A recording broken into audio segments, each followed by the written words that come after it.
nako. Boss Mark, ito. Ay, Boss Oy. Mark, Boss Mark. Si Boss Mark kasi, kala ko aakyat eh. Oy, Mark Ramos, malaki bayad ko. Ay, nako. Di ba? Malaki TF Oto. Boss Mike pakinggan lang din natin. Kasi, hindi ko alam kung hindi pwedeng bilisan eh. Alin ba? Etong, pakinggan na lang natin. Marami daw revelasyon dito eh. Isa lang ko Dali, walang ring. Interview ba yan? Interview. Mami Pebs? Diyan ka? Ayan, deliver. Ayan, sasagot. Cool nga ako. Ayan. Mami Pebs! Hello, good evening. Sorry, napatawag ako sa iyo ng this oras. Kasi ikaw yung topic ko ngayon. Hindi, dito ay pinapahanting ka, pinapahanap ka na ni Singson. Totoo ba? Hindi pa, pero imbitahan kita bukas kung okay lang sa'yo. Madami interview. Hindi, okay lang kung hindi. Oo, sandali. Okay lang bang i-speak up ko para marinig nila? Okay. Madami daw pasabog dito. Okay, isend ko sa iyo yung link na lang ngayon. Kung hindi ka busy, kasi gabi na, alam ko din eh. Baka busy ka. Baka patulog ka na. Okay. Saglit lang. Ayan. Sige. Nilabas mo na yung... watch nyo po yung content ko sa TikTok. Yung part 1, part 2, part 3. Kasi nung dumating na sa akin yung death threat na pinapatrabaho na ako ng Sara Army. Wow. Na-trace na kasi nila kung nasan ako. Hindi ko na lang po sasabihin sa inyo kung nasan ako Oo. Na-trace na po nila. Ngayon, Kaka-copyright na tayo ni Boss. Ikaw ba, hindi ka natitrace ng Hindi ka ba hinahunting ngayon, Boss Mike? Bakit naman ako huntingin? Ang bait-bait ko naman. Di ba? Bait-bait ko yung nagbibigay sa akin ng info, sinabi sa akin na umalis ka na dyan. Nako. Kasi na-trace na nila kung nasan ka. Dahil ka linilik mo at nagugulat sila kung paano mo nalalaman yung operation nila. Grabe. Hindi ko na sasabihin kung paano ko rin nalalaman. So, ginawa ko, bago pa ako mapatay, di-booking ko na. Oo nga. Kung ano yung totoong plataforma gagawin nila kay PBBM. Pero mag-ingat ka. Yun yung napanood namin. Yun yung nakita ko na... Pero hindi si Chavit yun may gawa nun. Iba pa yan. Si Chavit ang may hawak ng revolusyon. Nasa kanya yung funds. Siya yung nagbabayad sa mga generals, ay retired militaries, mga generals, siya ang nagbabayad. Dahil naiimbestigahan siya. Hindi. Ito muna, kikwento ko sige. Nung October 11, Boss Mike, sabihin mo lang kung gusto mong reaction na ipapost mo. Sige, tuloy lang. Tuloy, patapos mo. yung mga retired generals na yan, nag-meeting, tinatawag yan ni Pulong sa Waterfront Davao. Wow. Kompleto ka. Binigyan sila ng 300K lahat. 70 militaries. Wow. Bumiyahe sila ng madaling araw, lumapag sila, lahat yun kompleto, dinitalye ko yun. Ngayon, para malaman mo kasi kung sino yung mga generals, ang suot nila, pag lumalabas sila, nakapang-marshal sila na black t-shirts. Okay. Pang-marshal, tas black din ang pantalo, tas naka-ID sila ng marshal para hindi mabuking. Tas naka-sombrero. Kumbaga parang lang, yung nagpapatahimik lang o kumbaga, yung talaga mga leader, yan sila cozy, yan lumalabas yan. Pero marami sila. Hindi lumalabas lahat na yun. Tapos yung mga... Yan yung literal, yung sinasabi ni Meme Pebbles. Yan yung literal na makikita natin na marshal ibig sabihin nagpapanggap na marshal itong mga Oo. general daw di umano ayon kay Mami Pebbles. Oo. Okay. Game. Ano Binayaran ang lalabas dyan? binayaran sila ng 300,000 para lumabas. 300K. Wow. O 300,000 pesos, oo. Hindi. Bayad, usapan na to. Usapan na yan. Mami Ngayon- Pebs, per head. Per head. Wow! Talaga namang mapapasama ka, sasabihin ano? nila na walang pera ang Duterte. No. Talaga, kaya pala Ito yung talaga katotohanan. mapapasama. Ito ang katotohanan na nung kung bakit wala sila nung lindol, na timing na wala sila, lahat sila, buong pamilya ng Duterte nasa daig. Dahil nung time na yun ilalabas kung maaaprobahan ng interim release ni Duterte. Mhm. Oo. Nagkataon. Kaya medyo nasira sila ng konti kasi Libindol sa Davao ni isang Duterte, wala. Oo, abangan mo nga naman yung kung maaprobahan. Siyempre, diba? Oo, kapamilya mo yun. Pumasok pa ako sa page ng OBP, tinatanong ko si Sara. Nagalit pa sa akin yung mga tao, talagang binash nila ako. Sabi, bakit ka nagtatanong? Ipapaalam ko lang sana na may lindol sa lugar niya, bakit wala siya? Ayaw nila ng gano'n na natatanong eh. Oh. Tapos binlock ako. Tapos ganun din ang ginawa ko kay Baste. Tapos ganun din ang ginawa ko kay Pulong.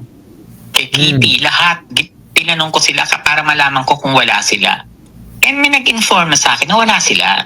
Mhm. Hindi nila kasi sinabi na yung araw na yon ang labas ng interim release kung approve o hindi. Oo. Siyempre, bilang kapamilya, lahat yan, mag-aabang talagang pupunta So, doon. ang nangyari, kilala mo naman ng DDS. Oo. Ang inutos nila, tirahin pa si BBM na kung kaya ba ni BBM pumunta ng Davao.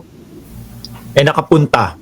Diversionary tactic. Yung mga, alam mo naman, yung mga DDS. Opo. Davao. Di ba? Eh, paano yan nakapunta? Oo nga. Ang nagsalita, operado ilong, pinost ko. O paano yung nakapunta, patatanggal mo ilong mo kasi yan ang usapan natin. Wala, tahimik na. Tapos yun na, hanggang sa hindi pa rin umuwi si Baste. Hindi pa rin umuwi si Pulong. Mhm. Alam mo kung bakit? Bakit, Mami? Ang habili, eto makinig kayong lahat. Narinig ba nila ako? Opo, naka-live speaker tapos nakatapat sa mic Oo. ko. Alam, Boss Mike, okay ka lang ha? Oo, game mo. Naaaliw ako tuloy. Nandun sa bandang gitna yung pasabog niyan eh. Oo, sige, tuloy mo. ni Duterte na hindi na siya makakalabas. Kahit maging presidente pa si Sara. Ang huling hiling ni Duterte, ipapatay si BBM. Hello? Pati buong pamilya. Hello? Grabe. I-ano mo yung yung sinabi ni Pulong, you will pay for what you did to my father. Mhm. Oo, nakita ko yun. Nabasa ko yun. Yun. Oo. Idugtong mo ngayon yung statement ni Harry Roque na pwede lang mawala si BBM kung kukunin siya ng Diyos. Ay, grabe. Meron? Hindi ko pa nakita yun. Inano ko na yan alam mo kaya hindi ako ngayon sa Facebook ko. Sinadya nilang i-mass report ang Facebook ko noong October 12. Okay. Ay, speaking of that, may nagre-request sa akin, Pebbles din. Ikaw yan, Mami? Oo, akin yun. Okay. Gumawa ako ng bago, yung 4 na. Okay. Yung 4 na. I-accept ko kasi hindi ko pa na-accept hanggat hindi kita nakakausap eh. Gumawa agad ako ng bago. Opo. Ngayon, nabibisit na sila sa akin kasi yung September 21 rally, alam ko lahat yon. Oo. So, in-inform ko ang sila Browner, in-inform ko lahat, pati Palacio, in-inform ko sila kung sino funder, nagagawa sila ng coup, ayun, ang gulo lahat, nangyari lahat. Opo. Kaya nung lumabas yung news after 4 days na meron palang pinaplanong coup or destabilization, natawa na lang ako. Kasi alam ko na. Doon sa TikTok ko, maririnig niyo lahat. Linabas ko lahat ng ebidensya. September 19 pa lang, sinabi ko na may linulutong coup. September 20, sinabi ko ang founder si Chabit, yung mga nakademandang contractors, yan sila Alcantara, Aha. yung mga engineers, at yung USEC na si Bernardo. Sila ang nagbigay ng pondo para manggulo at magkaroon ng destabilization, mapaalis si BBM noong September 21. Oo. Kasi kapag napababa nila si BBM that time or napapatay nila, absuelto lahat. Into lahat, oo. Pati si Roque, uwi. As absuelto lahat, yun ang plano. Hindi nagtagumpay kasi hindi ko pwedeng sabihin kung paano ko nalalaman Oo. Kasi mapapahamak ang buhay niya. Oo. Pero ang kinatutuwa ko doon, sa akin siya nag-message. Detalyado lahat, sinabi niya lahat, detalyado. Totoo lahat yung pinost ko, yung merong manggugulo, may mag-aasaan ng apoy, lahat yon. Kaya nga sabi ng mga tao, ano ka ba, psychic ka pa? Bakit nagkatotoo lahat ng sinabi mo, mga pebs? Hindi na lang ako nagsalita. Kaya ikaw hinahunting ngayon. Oo, nung una, ako kasi nag-booking ng Sara Army. Oo. Na merong army si Sara. Patagal ko nang pinupost yan, 3 months na yata, 4 months. Grabe. Oh. Na sinasabi ko na, puntahan nyo ang kampo ni Sara Duterte sa Sorsogon. Nandun nagtre-training yung mga Sara Army. At doon din nagpupunta si Chis Escudero pag mag-usap sila. Nako. So alam din ni Chis. Sorsogon Alam din ni Chis yun, Mami Pebs. Alam niya. Na may army. Yes. Isa nga siya sa nagpondo nitong October 12 Oh my God. Okay. Kasi ang usapan dyan, pababait talaga si BBM. Boss Mike, narinig mo na ba yung mga yan? Oo, alam ko na yan. Hindi na ako bago dyan. Hindi, kasi ito si Boss Mike, may internal kasi din to eh. Ako, na-amaze ako eh. Nakikita ko sa'yo parang kino-confirm mo lang eh. Kaya ako nagugulat ako eh. Oo. Kausap ko yung mga yan eh. Magkakausap kami. Sige, ipatapos ko ha. Pero minsan siguro dumadalaw sa panaginip ko. Ganun. Ay. Di ba?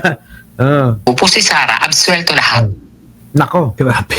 Ex-deal yun. Grabe. Nagugulat ako. Kaya daming Opo. alam mo yan, binatikos ko si Marcos. 2 years mahigit. Hindi tayo nag-uusap. Maisog ako. Hindi tayo nag-uusap noon. Di ba? Tahimik lang kami. Maisog ako, di ba? Maisog ako, wala kaming tao. Linangaw. Laging linalangaw. Nagpunta pa ako ng Hong Kong, linangaw. Ako ang nag-umpisa ng EDSA Friday group. Alam ko yan. Nilangaw. Bakit ngayon maraming tao? Ibig sabihin, funded. Tapos ito, yung kay Kiko Barsaga, walang tao ulit. At akala niya nakaisa siya. Kasi meron lumabas na nautakan daw niya si John Vic, si SILG John Rimulya. No. Alam ko lahat. Alam na ni Sec John Vic. Lumalabas pa lang siya ng aristocrat ng restaurant. Na-inform ko na si Sec John Vic, paalis na po siya. Hindi po siya tumuloy dyan sa gate 6 sa Forbes. Nasa Dasma gate po siya. Kaya nagulat siya. Siya ang nagulat. Na-surprise siya. Ang dami palang pulis sa loob ng Forbes. 200 plus na pulis. Iba pa yung nasa labas. Grabe. Kaya binaktoyo ko siya. Doon nagalit na sa akin ng Sara Army. Nag-send na sa akin ng message yung intel ko na pinapatrabaho ka na, ililiquidate ka. Na-trace ka na nila. Basta pagdating sa lugar mo, kung may security ka talaga dyan, huwag magpapapasok ng tomboy, ng lesbian militar. Okay, oo. Yun ang pinadala nila. Pero may security ka na, Mami Pebs? Wala. Wala. No. Ingat ka, ha? Hindi ko pwedeng sabihin sa'yo sa message ko, sasabihin sa'yo. Correct. Meron kasi ako mga bagay na hindi pwedeng sabihin. And, kasi doon sa ibang content mo, pati si Chabit is, gusto kang ipasabi, ipapatay? Oo. Kasi ang alam niya, nasa Pinas ako. Okay. Mhm. Okay. So ano yun, nakatanggap ka din? Ginawas ko lahat. Pinasa ko lahat ng ng illegal niya. Naka-documented lahat 'yan. Pinasa ko lahat kung ano yung mga illegal niya. Ayun, gusto ko ang sabihin na sa sa social media, kaso nga lang merong mga hindi dapat sabihin dun eh. Oo.